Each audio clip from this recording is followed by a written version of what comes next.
Madame, monsieur, bonjour. Nous sommes un nouveau samedi et nous sommes toujours à Paris et plus précisément au 91, c'est en Ile-de-France.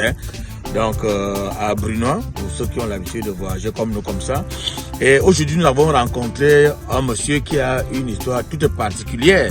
Allons lui permettre, n'est-ce pas, de s'adresser à ces milliers de Facebookers et de YouTubeurs qui nous écoutent aujourd'hui. Alors, monsieur Tchofo Elvis, bonjour. Bonjour. Comment tu vas? Je vais très bien. Et toi? Ah, on est là, non? Avec le froid de Mbeng, on est là, on supporte. Bon, je me permets de te tutoyer et je te remercie pour l'honneur que tu me fais de me recevoir dans ton émission Terre à Terre. Et comment est-ce que tu te retrouves ici en France? Qu'est-ce que tu fais exactement? Donc, je suis le président de SAS Eco-Traveling. Ouais. C'est une société qui fait dans le transport de personnes à titre onéreux. Ouais. Et la société fait également dans la location de voitures de luxe. D'accord. Et ça veut dire que tu n'es pas né ici en France, tu es né au Cameroun? Moi, je suis né au Cameroun. Et donc, je suis venu il y a de cela quelques années. Oui. Et au Cameroun, tu faisais quoi? Au Cameroun, j'étais, avant que je ne vienne en France, j'étais gérant des stations d'essence. Ouais. Chez Shell, je n'ai pas fait de publicité, de 2002 à 2011. Ouais. Shell qui est devenu par la suite Texaco et MRS. Voilà. Alors, gérant de station au Cameroun, mais pourquoi avoir choisi de venir résider ici en France? Il faut avouer quand même que, même avant que je ne devienne gérant de station, mon ambition a toujours été de m'expatrier. Donc malgré le fait que je sois devenu gérant de station, c'est en 2006 déjà que je pensais partir du Cameroun. Ouais. Pas que je n'aime pas mon pays, mais je ne sais pas trop pourquoi, mais je voulais m'expatrier. Et je me disais que mon avenir n'est pas au Cameroun. Donc c'est depuis 2006, mon projet était d'abord au Canada. Ouais. Et ça ne s'est pas fait. Donc gérant de station, oui, mais il faut savoir qu'un gérant de station, c'est comme on dit chez nous, c'est un bain en salam. Ouais. On t'appelle boss, patron, tout ce qu'on veut. Mais tu es un revendeur. Il faut savoir que le gérant ne gagne que des miettes. Ouais. C'est-à-dire qu'il brasse des fonds. Mais en réalité, par litre d'essence, par litre d'essence vendu, c'est 10 francs de marge. Et c'est dans cette marge-là que tu dois payer le personnel, que tu dois payer les charges courantes de la station et tout ce qui va avec. À la fin, le gérant, lui, ne se retrouve pas avec grand-chose. Mais on l'appelle boss parce qu'il brasse en réalité des millions. Si un litre de carburant, par exemple, coûte 600 francs, et que vous n'avez que 10 francs là-dedans, de marge bénéficiaire brute, vous ne pouvez pas dire que vous êtes riche. Alors, le moment où tu as attendu donc arriver, tu arrives en France. Ça se passe comment? Donc, en fait, comme je l'ai dit, en 2011, je ne suis plus gérant de station. Ouais. Et j'avais quand même un niveau de vie, il faut dire la vérité. Quand tu es gérant de station, tu as un niveau de vie, tu as une famille et tout. Ouais. Mais tout s'arrête en 2011. Bon, j'avais déjà les BT de départ depuis, comme je l'ai dit. Ouais. Et j'arrive plus à subvenir aux besoins de ma famille. Moi, je suis quelqu'un de nature, je n'aime pas, en tout cas, je ne me trouve pas dans la position d'un homme qui n'arrive pas à subvenir aux besoins de sa famille. Oh, ouais. Et je me dis donc qu'il faut absolument que je parte. Ouais. Que ce soit n'importe où, il faut que je parte. Parce que je ne supporte pas, par exemple, que mon fils ou ma fille vienne me dire, papa, je n'ai pas mangé ou un truc comme ça. Parce que c'était déjà arrivé à ce niveau-là. Oh, ouais. Et donc, je me suis dit que, avec le peu de ressources que j'ai, il faut que je parte. Et c'est comme ça que j'ai décidé en 2012 de partir. Alors, tu prends l'avion, tu prends la route, tu prends la mer, ça se passe comment? Non, je prends l'avion parce que, bon, l'histoire de route, tout ça, là, je ne me suis même pas trop intéressé à ça. Mais je prends l'avion. Ouais. Et en août 2012, c'est comme ça que j'atterris en France. Par Roissy-Charles de Gaulle. J'aurais pu décider d'aller soit en Espagne ou en Italie ou bien n'importe où, mais le destin a voulu que je me retrouve plutôt en France. Ouais. Donc je suis arrivé en France en août 2012. Voilà. Tu as atterri à Roissy? Oui, j'ai atterri à Roissy-Charles de Gaulle. Et c'est vraiment ça, c'est un petit film, hein, c'est mon histoire. Ouais. J'ai arrivé à Roissy-Charles de Gaulle. L'avion a atterri à 6h30. Et je suis content parce que je suis arrivé. Parce que, enfin. Oui, je suis arrivé Oui. parce que, ouais, mais très vite, mon bonheur se transforme en stress. Parce que tu viens d'atterrir, mais je veux te rappeler qu'il n'y a personne qui m'attend. Ah, Je tu n'ai arrives en personne qui France, va m'accueillir en France. mais tu ne sais pas où tu vas. Oui, je sais pas où je vais. J'ai 40 € sur moi pour tout et pour tout. Ouais. Et j'atterris à Roissy-Charles de Gaulle, les 6h30 après les formalités, police des frontières et tout. Ouais. Et je me retrouve là, en plein aéroport, comme ça. Je ne sais pas si je dois aller à gauche ou à droite parce que tu quittes de ton pays. C'est la première fois que je sors de mon pays. Ouais. Et tu arrives à Roissy. Tout est beau, tout est grand, tu es content. Ouais. Mais sauf que cette joie-là se transforme très vite en stress parce que tu dis, mais je vais dormir où, je vais aller où? Tu vas aller où, à gauche ou à droite, tu ne sais pas. Ouais. Et donc c'est là que le vrai film commence. Et tu fais donc comment pour sortir de l'aéroport et puis te trouver un endroit où dormir? Donc ce que je fais, c'est qu'en partant du Cameroun, je ne sais pas ce qui s'est passé, mais j'avais quand même mis des unités de 10 000 francs CFA dans mon téléphone. Ouais. Et donc, je décide donc d'appeler un ami, Moïse, que je salue d'ailleurs, qui vit en Suisse aujourd'hui, Oh ouais. en Allemagne. Et je l'appelle, je lui dis, bon, c'est un partenaire, hein, c'est un ami, Ouais. c'est un partenaire. Je l'appelle pour lui dire, parce qu'il savait déjà qu'à tout moment, je pouvais me déplacer. Ouais. Je lui dis, je suis arrivé en France ce matin. Et gars, je suis bloqué à l'aéroport. Je ne sais même pas s'il faut aller à gauche ou à droite. Donc, Ouais. trouve un moyen que quelqu'un vienne me sortir de là, parce que faut savoir qu'à l'aéroport, quand vous arrivez à Roissy-Charles de Gaulle, tu es arrivé par Roissy certainement. Ouais. Il faut savoir qu'il y a des flics de la police des frontières encore en civil là. Donc tu peux traverser toutes les barrières que tu veux, mais parce que tu traînes là, tu deviens suspect. Ah, les gars Tu vont te venir fais avec encore toi. interpeller. On Ouais, va ouais. te dire, monsieur, qu'est-ce que vous faites là, pourquoi depuis et machin. Et on peut entrer en profondeur dans ton et histoire, là, c'est ton film compliqué. commence. Donc, Ouais. faut que j'ai appelé cet ami. Il a dit, écoute, je vais appeler mon petit frère, qui lui aussi, ça ne faisait pas longtemps qu'il est arrivé en France. Ouais. Il est venu peut-être un an avant moi, qui habitait chez quelqu'un d'autre, il squattait, comme on dit. Donc, il dit, je vais l'appeler, mais sache que son rôle, c'est de venir te sortir de l'aéroport, tout simplement. Ouais. Et donc, Le reste, monte, descend, ça te voilà, regarde. donc, voilà, le mec, il est venu. La première fois que j'entre dans le RR, après mes photos, Ouais. se trouve dans un quartier de la banlieue, là, et le mec me dit, voilà, grand frère, c'était mon rôle là. Je te rappelle que depuis la veille, je n'ai pas dormi. Ouais. Parce que quand je voyage, tu te dis, tu ne pars pas en bon voyage, tu te demandes comment ça va se passer. Ouais. Donc, il me dit, il me donne la possibilité de prendre ma douche, je prends ma douche. Et dans l'avion, je n'avais même pas mangé, parce que quand les gens mangeaient, je n'avais pas l'appétit, parce que je ne faisais que réfléchir. Ouais. Comment ça va se passer à l'arrivée et tout. Donc, il me rappelle très bien, il m'a servi le riz sauce arachide, Ouais. et je mangeais avec appétit. Et au bout de 30 minutes, il m'a dit, bon, mon frère, il faut qu'on se sépare. Ouais. Donc tu portes ton sac parce que je suis chez quelqu'un, s'il vient, il te trouve même là, C'est pas bon. c'est pas bon. Ouais.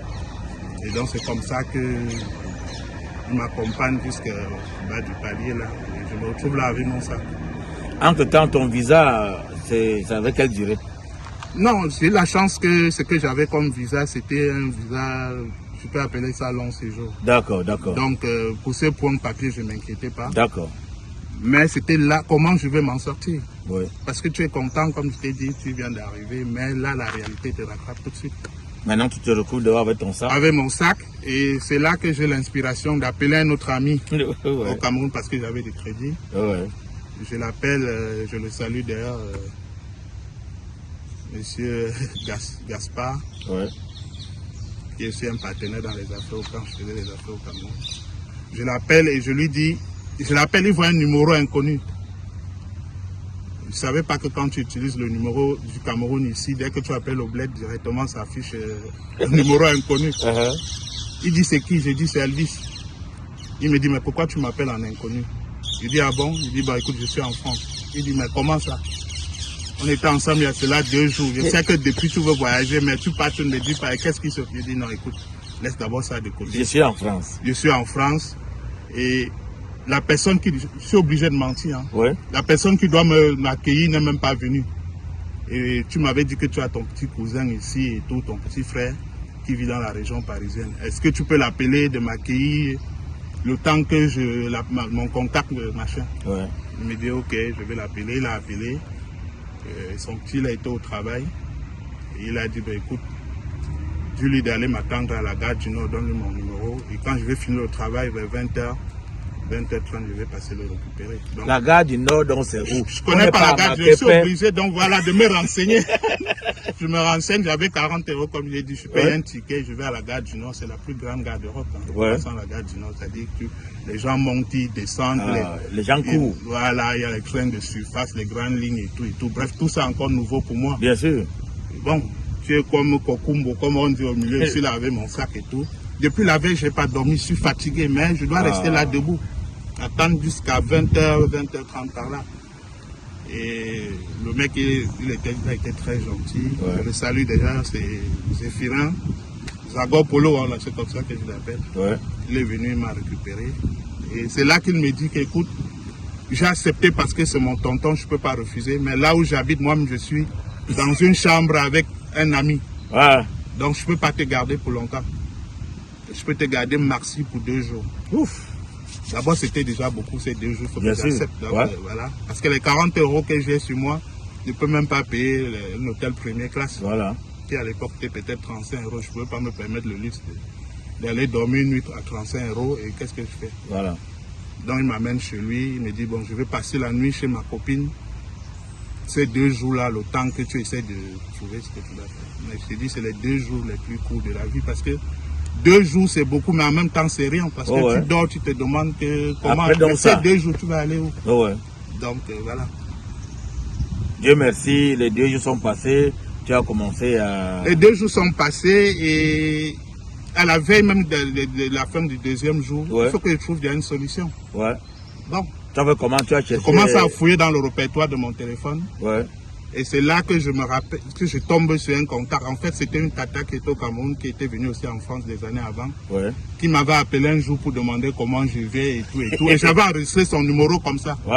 Et c'est en fouillant dans son répertoire que je trouve son contact. Et je me dis, donc il faut que je l'appelle. Et j'ai cette chance ce jour-là parce que c'est un numéro qu'elle n'utilisait plus en fait. C'est une carte SIM qu'elle avait mis de côté. Et chaque fois, elle mettait cette SIM pour voir si elle a des messages et tout. Parce que certaines personnes, comme elle m'avait dit après, les gens l'appelaient, on l'a m'aidé beaucoup, elle a changé. Mais donc, c'est le jour qu'elle met donc cette puce-là pour essayer de vérifier ses messages et tout que je l'appelle.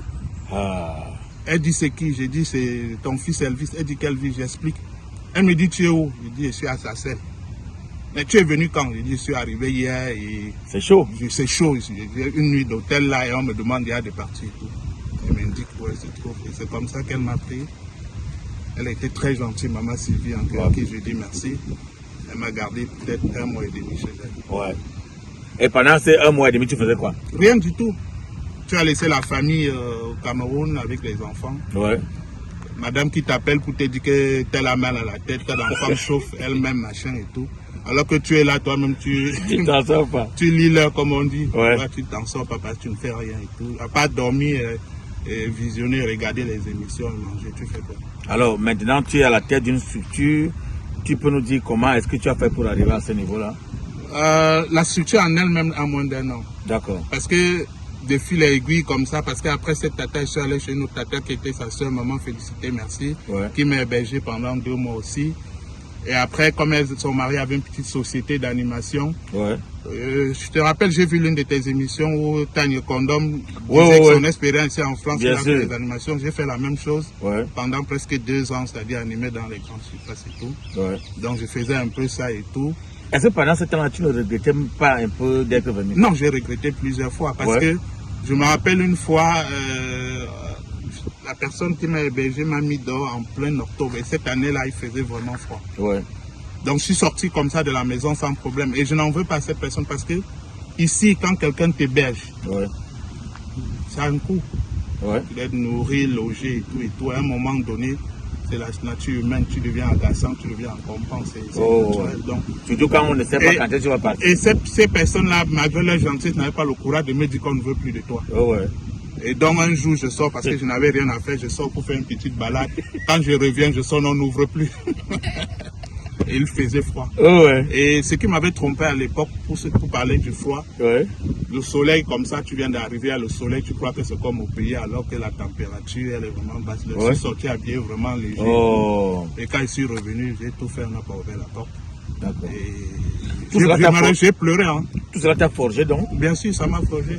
Tu as donc commencé à faire des petits métiers, tout ça? Oui, jusqu'à ce que, parce que j'arrive en 2012 au mois d'août, comme je t'ai dit, parce que tout s'est passé très vite pour moi. J'ai eu beaucoup de chance, que d'autres d'ailleurs peut-être n'en ont pas. J'ai eu beaucoup de chance parce que j'arrive en août 2012.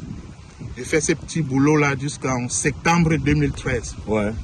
Et toujours dans mon métier d'animation, je tombe sur un Gabonais, Henri, que je salue.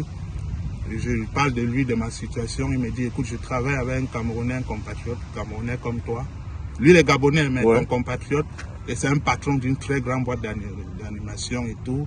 Très gentil et tout. Je suis professeur, mais temps libre, il me donne des trucs comme ça. Je vais te présenter ce monsieur et je crois qu'il peut t'aider. Et donc, c'est quand j'ai rencontré ce monsieur, mon patron qui je respecte jusqu'à aujourd'hui, je fais plus partie de l'entreprise. Je travaille avec lui pendant 9 ans. C'est ce monsieur véritablement qui m'a permis de m'intégrer en France. Parce que c'est grâce à lui, par le travail bien sûr chez lui, que j'ai pu être régularisé, qui m'a permis de réaliser pas mal de choses et tout ça. Un Camerounais? Un Camerounais qui a déjà la nationalité française. Oui, mais pourtant, on nous dit, quand on parle du Cameroun pour la France, on vous dit, si tu rencontres un Camerounais, il faut fuir, hein. Mais celui-là, il a été différent. Non, voilà, c'est pas tout le monde qui est mauvais. Si vous avez la malchance de tomber sur quelqu'un qui vous a fait des bêtises, lui, c'est un monsieur qui je dois le respect à vie. D'accord. Parce que c'est quelqu'un qui a su m'écouter. Quand je l'ai rencontré pour la première fois, j'ai fait part de ma situation. Il m'a dit, moi-même, c'est ma jeune entreprise, je viens de la créer, on va évoluer ensemble. Et on a travaillé très vite, très tôt, il m'a confié des tâches et responsabilités. Parce qu'au départ, je faisais des petits trucs. Et il a vu très vite peut-être que j'avais la capacité d'être quelqu'un qui peut booster les autres. Et très vite, il m'a confié des responsabilités parce que tu te rends compte que je commence à travailler avec quelqu'un au bout d'1 an. Parce que j'avais quand même encore mes papiers là. Il y a un papier européen, voilà, visa, long séjour, donc je pouvais conduire. Et il a constaté que j'avais un permis camerounais. Il m'a dit, est-ce que si je te donne une voiture de service? Il dit, pas de problème. Donc, très vite, après 1 an, j'avais une voiture de service. Ça me permettait de faire des tâches à gauche, à droite, de transporter des collègues, de m'occuper de la logistique. Et honnêtement, ce monsieur, il a été un très grand apport dans mon parcours. Est-ce qu'on peut dire aujourd'hui que monsieur Elvis Tchofo a réussi? Réussi, je vais dire oui, parce que vu de là où je viens et de là où j'ai commencé, parce que quand je suis arrivé, j'ai commencé vraiment à zéro. C'est-à-dire que tous les titres que tu as au Cameroun, on te dit ici, oublie tout ça. C'est-à-dire que je ne sais pas trop quoi, ici. À zéro. À zéro. C'est-à-dire que les débuts ici, mon rôle c'est d'accompagner les enfants des autres à l'école, enlever les couches, parce qu'il faut qu'on te mette un petit endroit où tu vas te coucher et tout. Et de voir de là où je suis aujourd'hui, je peux dire oui, j'ai réussi. Peut-être pas encore riche, mais j'ai réussi. Tu as toute ta famille ici? Oui, j'ai ma famille ici parce que ça a été toujours ma priorité. Parce que quand j'arrive en 2012, comme je l'ai dit, dès que j'ai eu la possibilité, parce que ce qui m'a permis d'arriver ici du bouche à oreille, quand on comprend que tu es arrivé, chacun veut savoir comment tu as fait, et un bon Camerounais. Donc quand je branchais quelqu'un sur ce réseau-là, j'avais ma commission.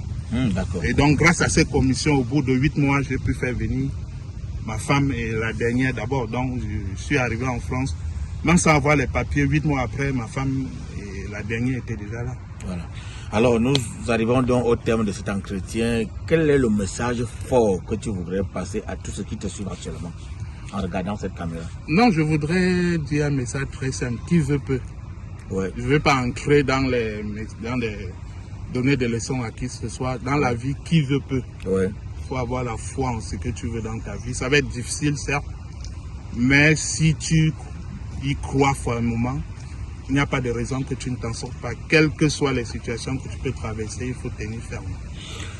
Voilà, madame, monsieur, nous sommes donc arrivés au terme de cet entretien. Nous étions avec monsieur Elvis Tchofo. Aujourd'hui, tu deviens patron d'une société. Tu emploies déjà les gens? Pour l'instant, parce que la société n'a que 6 mois, c'est une SAS, une société associée unique. Donc, pour l'instant, je fonctionne seul. Donc, comme j'ai dit, j'ai un parc de 3 voitures. La voiture que tu as vue, plus 2 autres voitures que je mets en location, c'est des voitures de luxe. Je n'ai pas encore de bureau parce qu'il faut que la société grandisse. Mais à l'instant T où je te parle, la société me donne des chiffres au-delà de mes attentes. Donc, je crois que l'année prochaine, on va aller très loin. Arrivé donc en France avec exactement 40 €. Aujourd'hui, il y a des euros qui sont ajoutés derrière. Mesdames et messieurs, merci d'avoir suivi Terre à Terre. Rendez-vous samedi prochain avec le même plaisir. Alors, c'est une occasion pour moi de dire encore à tous ceux qui ont des expériences pareilles, qui veulent vraiment s'exprimer. Vous avez le contact de Terre à Terre, ceux qui ont des produits qui veulent présenter, n'est-ce pas, à nos chers abonnés. C'est l'espace, n'est-ce pas, qui vous est dédié. Mesdames et messieurs, c'est la fin de Terre à Terre. Bye bye.